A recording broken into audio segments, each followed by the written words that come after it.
would like to focus this reflection on the first reading from the book of Kings.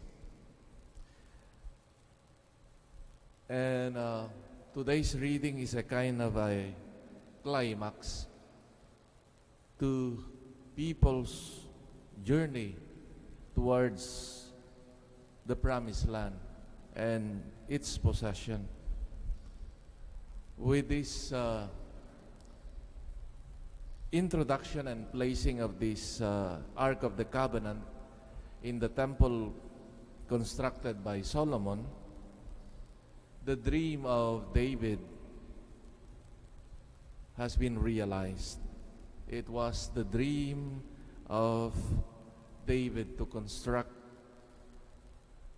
a temple for the Lord where the Ark of the Covenant would be placed.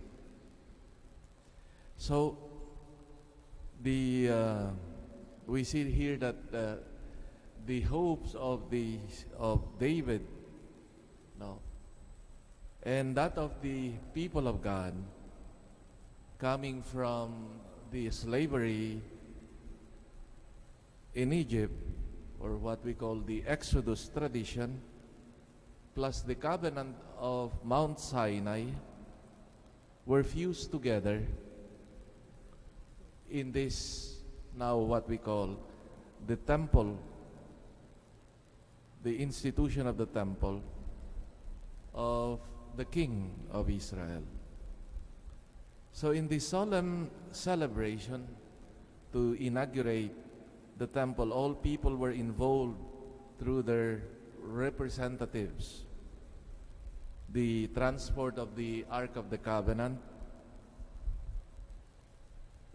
is assigned to the priests exclusively. But the king, together with the whole assembly and the delegates, participated actively to the solemn sacrificial liturgy.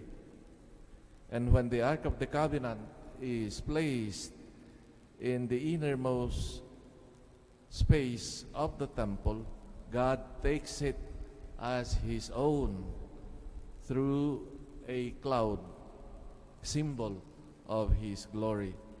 As it says in the first reading, the cloud filled the temple of the Lord so that the priest could no longer minister because of the cloud. Symbol, this cloud is a symbol that reminds us of the mysterious reality of God, who reveals Himself, guides and protects His own people. And at the end of the reading, Solomon was very satisfied of what he had done. But later on would realize that this temple was perishable. It would not last. And it would point to another temple, another reality of place of encounter, and that is the Word made flesh, Jesus Christ, who would become the true temple, the true meeting place of God and humanity.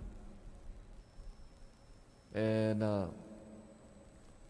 Jesus, the divine Word, would become the true temple where God and His people encounter each other, where the gifts of His abundance, the abundance of His love, of His salvific love, is received.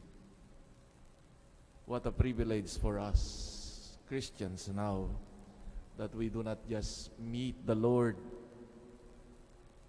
in a particular place in a temple, but now in the person of Jesus Christ, where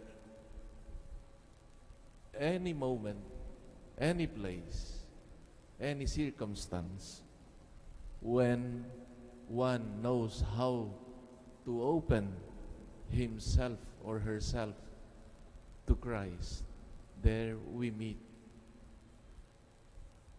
the temple, the new temple of God, Jesus Christ.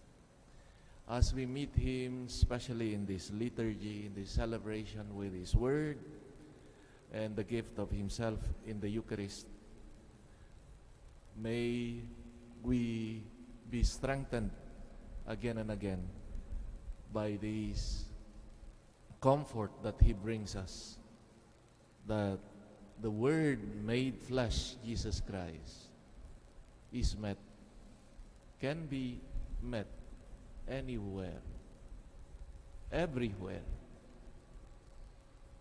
when we know how to relate with Him and invoke His presence. Let our encounter today be a source of strength as we face the challenges of everyday life. Amen.